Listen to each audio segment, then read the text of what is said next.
দেওয়া যাবে না, নামাজ পড়তে হবে, জিকির করতে হবে। আল্লাহ পাকের কাজ আল্লাহ পাক করবেন, বান্দার কাজ বান্দা করবে। আল্লাহ পাকের কাজ কি? ওয়াকানা হাক্কান আলাইনা নাসরুল মুমিনিন। আল্লাহ পাক বলেন, আমার বান্দাকে আমি সাহায্য করব, আমার কুদরতের উপরে ওয়াজিব হয়ে যায়। সুবহানাল্লাহ।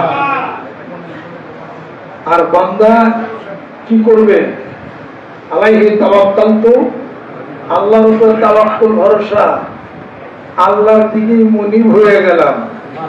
ইন্না লিল্লাহি ওয়া ইন্না ইলাইহি রাজিউন। সুবহানাল্লাহ, সুবহানাল্লাহ। আলহামদুলিল্লাহ আলা কুল্লি হাল।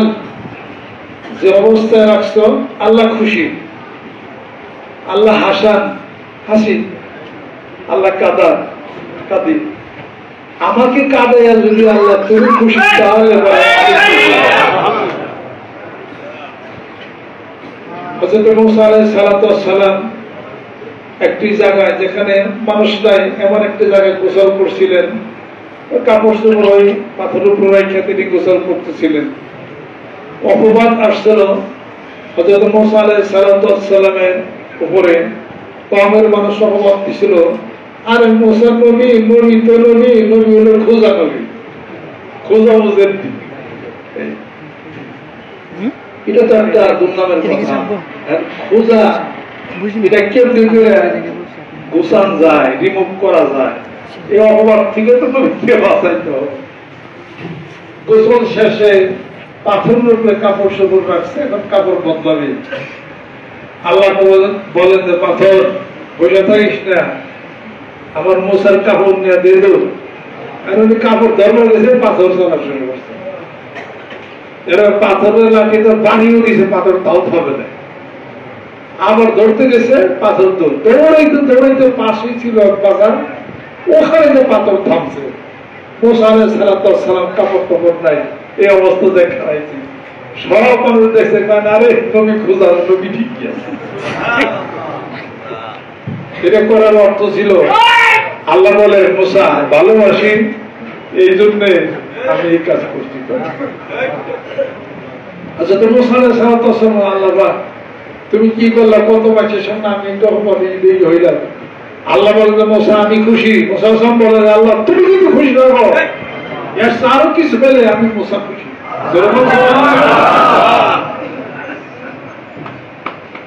তুমি খাওয়াইলে আমি খাই, তুমি খাওয়ান এই জন্য আমি খাই, কিন্তু তুমি খাওয়াইতে পারো না এটা আমি বলি না, তুমি সবই পারো, তুমি ক্ষুধার্ত রাখো, সবই আমার ইমানের হলো পরীক্ষা। ইমানটা যেন নষ্ট না হয়। আল্লাহ পাক বলেন, ওয়া মিন দাব্বাতিন ফিল আরদি ইল্লা আলাল্লাহি রিজকুহা। বিচরণশীল পৃথিবীর মুখে যা কিছু আছে সবকিছুর রিজিকের দায়িত্ব আল্লাহ পাক গ্রহণ করেছেন। ওয়া কাআইয়িন মিন দাব্বাতিন লা তাহমিলু রিজকাহা। আর এই রিজিক যারা করে খেতে পারে না আল্লাহ পাক তাদেরও রিজিকের ব্যবস্থা আল্লাহ পাক করেছেন। আসমান এবং আসমানের জমিনের মধ্যে, এমনকি শিলা পাথরের মধ্যেও যদি এক সরিষা পরিমাণ কিছু যদি লোকায় থাকে, আল্লাহ পাক সেটা আনন্দ করতে, আল্লাহ পাক সেটা সক্ষম। বিশ্বাস এটা করতে হবে। গোটা বিশ্ব পৃথিবী আল্লাহ পাক একটা কয়, সিংহের পোকার উদাহরণ দেয়, এত ছোট এত ক্ষুদ্র, মনে কষ্ট। আল্লাহ পাক বলেন যে সিংহের পোকা মনে কষ্ট নিও না, আল্লাহ আমি আল্লাহ তার কষ্ট বুঝাবো।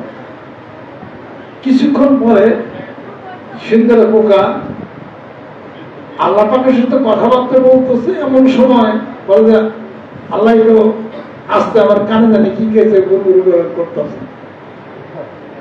পরে কানের থেকে সেটা বাইরে গেছে। ওই সুন্দর পোকা কি হয়েছিল, আমার কানে জানি কি গেছিল, বুঝলি না, তোর ছোট আরো কিছু আছে, সেটা কানে গেছিল।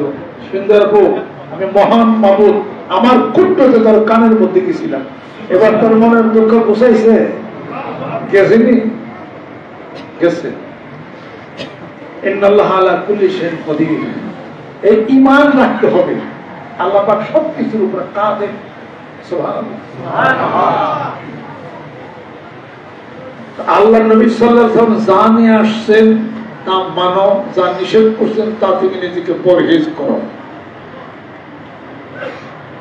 যেটা মানবের জন্য লেনদেন, খাওয়া পড়া, মুআমালাত, এরপরে আরো যা কিছু আছে যেটা নিয়ে আল্লাহ নবী সাল্লাল্লাহু আলাইহি ওয়াসাল্লাম হুকুম জানিয়েছেন তাই করতে হবে।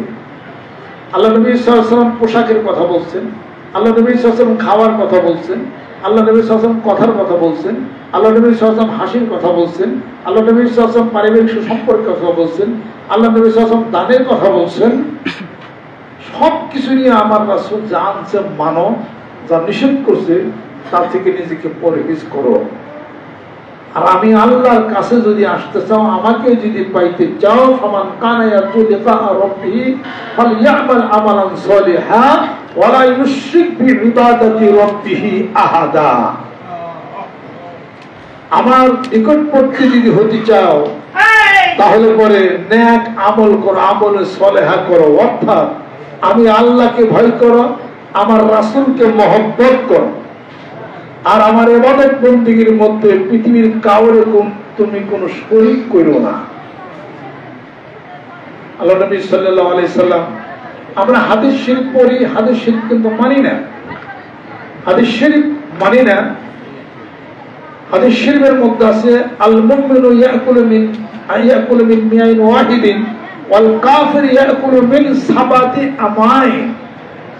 মুমিন ব্যক্তি এক নারীতে খায়, কাফেররা 7 নারীতে খায়। কিতাবুল আতমা মিশকাত শরীফ। সাহাবাগণ বলেন, ইয়া রাসূলুল্লাহ, মুমিন ব্যক্তি এক নারীতে খায় অর্থ, আর কাফের 7 নারীতে খায় কেমনে? আল্লাহ নবী সাল্লাল্লাহু আলাইহি ওয়াসাল্লাম বলেন, কাফেররা বেশি খায়, মুমিন ব্যক্তি কম খায়। সুবহানাল্লাহ, সুবহানাল্লাহ। খাওয়ানে কোনো পাকাপাকি আছে? খাইলে মন সারি, না খাইলে দিন সারি। খাইবেন ভালো কথা, না খাইবেন চলবো, সমস্যা কি আছে? খাওয়া নিয়া হইলে হইলে করেন না, খাওয়া নিয়ে রাগারাগি করেন না। ঘরের মেয়ে মানুষ যারা আছে ওটা দিয়ে খান, এটা হলো না কেন, ওটা হলো না কেন, ডাল পাঁচা কেন, নুন দাও না কেন, এগুলো না কখনো রাগারাগি পারবেন না। সারা জীবন আপনি আনছেন কয়দিন? আপনি কয়দিন আনছেন? 40টা বছর আপনার স্ত্রী আপনাকে রান্না খাওয়ায়, আপনি কয়দিন রান্না খাওয়াইছেন? একদিন তো ভুল হইতেই পারে, একদিন তো তার সমস্যা হইতেই পারে। এই ছোটখাটো জিনিসটা সংসারে তর্ক বিতর্ক, রাগারাগি হ্যান করবেন না। আল্লাহ আল্লাহ কবুল করে না। পর্দার মেয়েরা আমার ওয়াজ শুনতেছে, এখন থেকে ডাইলে নুন দেন, পাইচা করেন, কোনো সমস্যা নাই, কারণ আমি শাসন করে দিচ্ছি। হ্যাঁ, পারেন তো তরকারি যেমন মনে হেন দেন, আপনি খেয়াল করেন, খেয়াল করেন। স্বামী বাচ্চারা হাত দামান, সারাদিন বলা বিভিন্ন জায়গায় থাকে, কষ্ট কষ্ট করে আসে, একটু তারা বাতাস দেন, একটু খেলবন করেন, তরকারি একটু ভালো করে রান্ধেন। এই স্বামী আসছে বাজার থেকে, খাইয়া গেছে, পাঞ্চে পেটে খোলাইছে, বিবি কইছে একটু পাঙ্খাতে বাতাস দাও। বিবি কয়, পাঙ্খা আছে, বাতাস নয়, খাও। খাইবার দাও, খিদা লাগছে, গামলায় ভাত আছে, বাইরে খাও। গেঞ্জিটা ধুয়ে দিও, আমি অফিসে যাবো, গেঞ্জির সাবান আছে, গেঞ্জিটা ধুয়ে নাও। তুমি কি করো? আমি তসবিহ জপতেছি। তসবিহ জপার কোনো সওয়াব আছে? এটা কোনো সওয়াব নাই। সওয়াব হলো ওইটা নাফুবিল মুসলিমিন, আর গুনাহ হলো ওইটা আদরবিল মুসলিমিন। মানুষের ক্ষতি করবেন, এটাই হলো গুনাহ অপরাধ। মানুষের উপকার করবেন, এর চেয়ে ভালো কাজ আর কিছু হইতে পারে না। দুটি কাজ আল্লাহর কাছে সবচেয়ে বেশি প্রিয়। জোরে কয়টা? এক নম্বরে হলো আল্লাহ রাব্বুল আলামিন বলতেছেন, আমার বান্দা যদি দুটি কাজ করে আমি আল্লাহর নিকটে সবচেয়ে বেশি প্রিয়। এক নম্বর হলো ঈমান বিল্লাহ, আমি আল্লাহর প্রতি ঈমান। ওমা উমিরু ইল্লা লিয়াবুদুল্লাহ মুখলিসিনা লাহুদ্দিন। দ্বিতীয় নম্বর হলো অন্নাফুবিল মুসলিমিন, কোন মুসলমানকে উপকার করবে। জোরে কোন সুবহানাল্লাহ। দুটি কাজ আমি আল্লাহর নিকটে সবচেয়ে বেশি ঘৃণিত। এক নম্বর হলো আশিরকু বিল্লাহ, শিরক করবে আমি আল্লাহর সঙ্গে আমার কোন বান্দা। আর দ্বিতীয় নম্বর হলো অদররু বিল মুসলিমিন, কোন মুসলমানের কোন ক্ষতি করবে, মুখ দিয়া হোক হাত দিয়া হোক। আল মুসলিমু মান সালিমাল মুসলিমুনা মিন লিসানিহি ওয়া ইয়াদিহি ওয়াল মুহাজিরু মান হাজারা মা নাহাল্লাহু আনহু। আল্লাহর নবী হাদিস শরীফের মধ্যে ইরশাদ করেন, ওই ব্যক্তি মুসলমান হতে পারে না যে ব্যক্তি নাকি মুখ দিয়া কাউরে কষ্ট দেয় আর হাত দিয়া কাউকে প্রহার করে। কাউকে মারে, মুখ দিয়া কষ্ট দেয়, আমার উম্মতের মধ্যে থেকে হতে পারে না। আল্লাহ নবী সাল্লাল্লাহু আলাইহি ওয়াসাল্লাম হাদিস শরীফে পরে এক জিনিস জীবনে বাস্তবে রূপ দেওয়া আলাদা আর এক জিনিস। লাইসা শাদীদুল সুরা ইন্নামা শাদীদুল্লাযী ইয়ামলিকু নাফসাহু ইন্নাল গযব। নিজের রাগ, নিজের ক্রোধ কন্ট্রোল করো, সবচেয়ে বড় বেশি মূল্যবান। এত রাগ করছেন, চুপ থাকুন। আল্লাহ নবী সাল্লাল্লাহু আলাইহি ওয়াসাল্লাম বসা আছেন, সিদ্দিক আকবর রাদিয়াল্লাহু তাআলা আছেন। এক লোক এসে আবু বকর সিদ্দিক রাদিয়াল্লাহু তাআলা কে অনেক কথাবার্তা গালমন্দ বলতেছে, বিভিন্ন কথাবার্তা বলতেছে, তিনি কোনো উত্তর করেন না, চুপ। আল্লাহ নবী সাল্লাল্লাহু আলাইহি ওয়াসাল্লাম হযরত আবু বকর সিদ্দিক রাদিয়াল্লাহু তাআলার দিকে তাকে হাসতেছেন, আর ওই লোক যা বলে তা কইতেছে, ছাড়তেছে। এর পরে সিদ্দিক আকবর রাদিয়াল্লাহু তাআলা একটা কথার উত্তর দিয়েছেন। যেই মাত্র উত্তর দিয়েছেন, আল্লাহ নবী সাল্লাল্লাহু আলাইহি ওয়াসাল্লাম মুখ বেজার করে বাড়িতে চলে গেছেন। পরবর্তী ক্ষেত্রে সিদ্দিক আকবর রাদিয়াল্লাহু তাআলা বলতেছেন, হে রাসূল, লোকটা আমাকে এত অন্যায় ভাবে গালমন্দ করতেছে, আপনি তখন কিছু বললেন না, আমার দিকে তাকা হাসলেন, আর আমি যখন একটা উত্তর দিলাম আপনি তখন বেজার হয়ে বাড়িতে চলে গেলেন। কারণ আল্লাহ নবী সাল্লাল্লাহু আলাইহি ওয়াসাল্লাম বলে, তুমি যখন কোন কথার উত্তর দিতেছিলে না, চুপ ছিলে, আল্লাহর রহমতের ফেরেশতা তোমার পক্ষ থেকে ওই লোকটাকে গালমন্দ করতেছিল এবং কথার উত্তর দিতেছিল। তুমি যখন নিজের থেকে কথার উত্তর দিলা, রহমতের ফেরেশতা তখন ছিলেন। হাদিস পড়ি, হাদিস বানায় এক জিনিস, পড়া আলাদা এক জিনিস। কথা ঠিক কিনা? খাওয়ার মধ্যে হাদিস নাই, বসার মধ্যে হাদিস নাই, কথার মধ্যে হাদিস নাই, কোন জায়গার মধ্যে তো নাই। তোমরা ঘোড়ার মতো চিল্লাইয়া কথা বলো না। ওয়াকসিফি মাশিকা ওয়াকদুদ মিন সাউতিকা ইন্না আনকারাল আসওয়াতি লা সাউতুল হামির। চলন বলন আস্তে করো, কথা বেশি চিল্লাইয়া করো না। সূরা লোকমান। সবচেয়ে চিল্লিয়া ভেবায় হলো গাদা। গাদার গলা সবচেয়ে হলো খারাপ। তুমি কি গাদার খাতায় নাম লাগাইতে চাও? যারা যারা গাদার খাতায় নাম লেখাতে চাই তারা তারা দিনে চিল্লিয়ে কথা বলি। সকলের জুড়ে কথা হলো আদমের খেলাফ, একমাত্র হযরত ওমর রাদিয়াল্লাহু তাআলার কথা ছাড়া। তিনি জোরে জোরে বক্তব্য দিতেন। পৃথিবীর সব লম্বা মানুষ একটু ব্যাকল টাইপের, ইল্লা ওমর। ও হযরত ওমর ব্যতীত সব খাটো মানুষের নড়া বুদ্ধি। কথা খেয়াল করছে? একমাত্র হযরত আলী রাদিয়াল্লাহু ছাড়া। এই জায়গায় গেলে অন্য ধরনের কথা মানুষে বলে আর কি, আপনার ব্যবহার না, কারণ আমি খুব বেশি লম্বা কথা খেয়াল করছি। তা কোন জায়গার মধ্যে হাদিস শরীফ নাই। হাদিস শরীফ আছে আলমারিতে, কোরআন আছে আলমারিতে। কোরআন তো আলমারিতে থাকার কথা না। কোরআন থাকার কথা পরিবারে, কোরআন থাকার কথা কথায়, কোরআন থাকার কথা সমাজ ব্যবস্থায়, কোরআন থাকার কোরআনুল কারীম থাকার কথা শিক্ষা ব্যবস্থায়, কোরআন থাকার কথা রেজিস্ট্রেশনে, কোরআন থাকার কথা অ্যাডমিনিস্ট্রেশনে। কোরআন আছে হলো বই খাতার আলমারির মধ্যে, তাকের মধ্যে স্বর্ণের কাপড় দিয়া পেঁচাইয়া গুছাইয়া পবিত্র জিনিস পবিত্র জায়গায় রাখা উচিত। এটা কেন আমার কাছে যাবে? অথচ যেখানে পদচারণা, যেখানে হাঁটবেন, যেখানে কথা বলবেন, ওখানে কোরআন, ওখানে হাদিস শরীফ। আল্লাহর নবী হাদিস শরীফের মধ্যে ইরশাদ করেন, আল মুমিনু ইয়াকুল মিন মিয়াইন ওয়াহিদিন ওয়াল কাফিরু ইয়াকুল মিন সাবাতি আমাইন।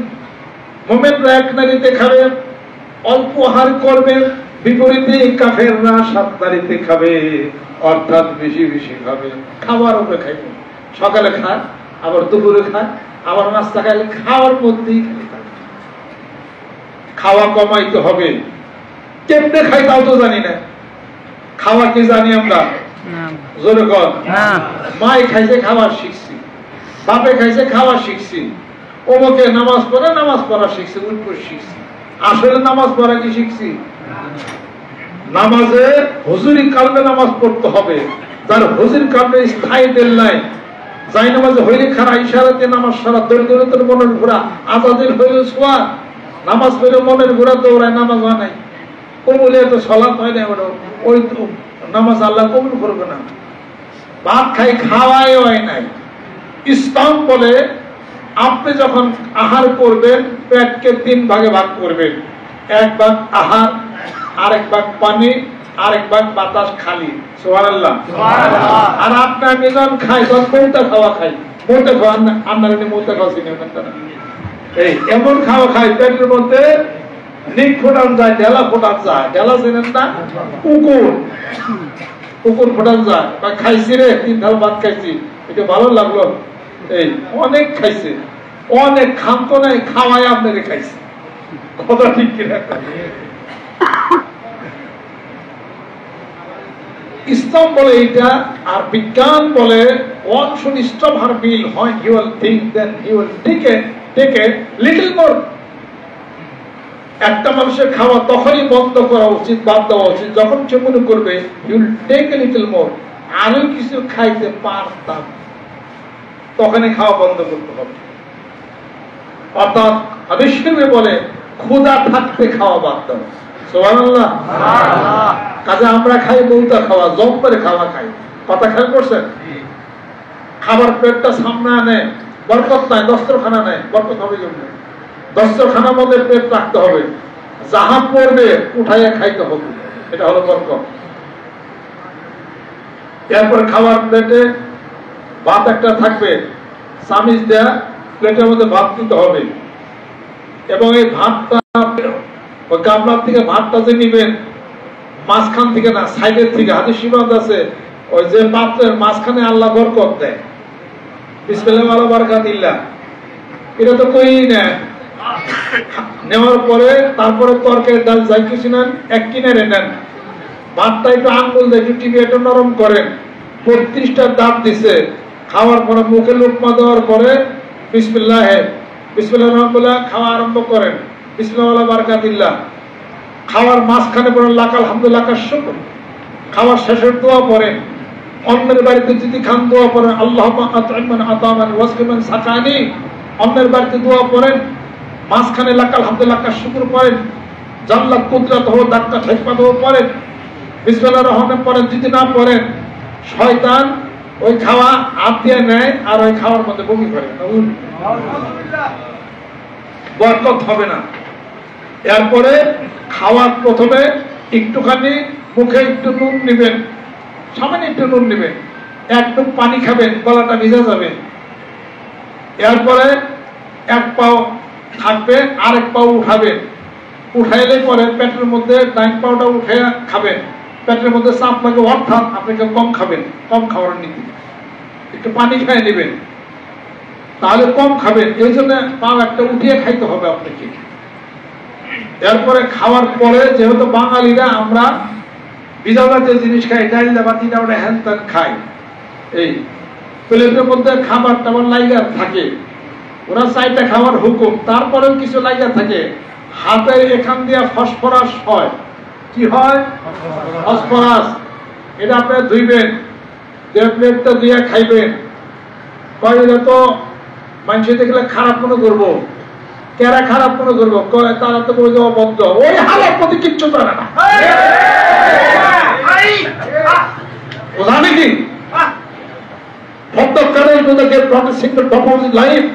যার জীবনের খরচের ধারা মোহাম্মদ সাল্লাল্লাহু আলাইহি সাল্লাম, তার কথা ঠিক না, ওই নাপিতের কথা ঠিক। বিয়ের অনুষ্ঠানে খালি কেবল ওই হালার প্রতি আমার কি করবো? বিয়ের অনুষ্ঠানে সুন্নাত জারি করে দাও, রাজি আছে? আল কোরআনের আলো, আল হাদিসের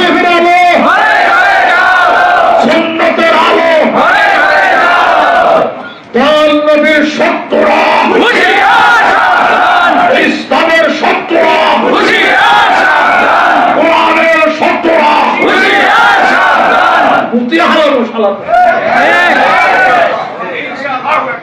যেখানে যাবেন সুন্নাত প্রতিষ্ঠা করবেন।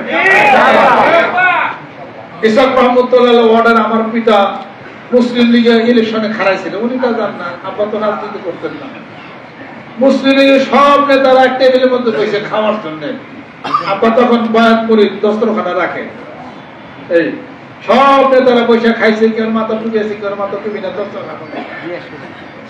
তখন ওই যে খানে সবুর করে আলাদা হয়েছিল, বড় বড় নেতা কেরা কেরা ছিল। তখন আব্বা ওই দস্তরখানা মিশিয়ে খাইলেন, আবার যা যা কিছু পড়ছে উঠে খাইলেন, আবার প্লেট দুই আবার খাইলেন।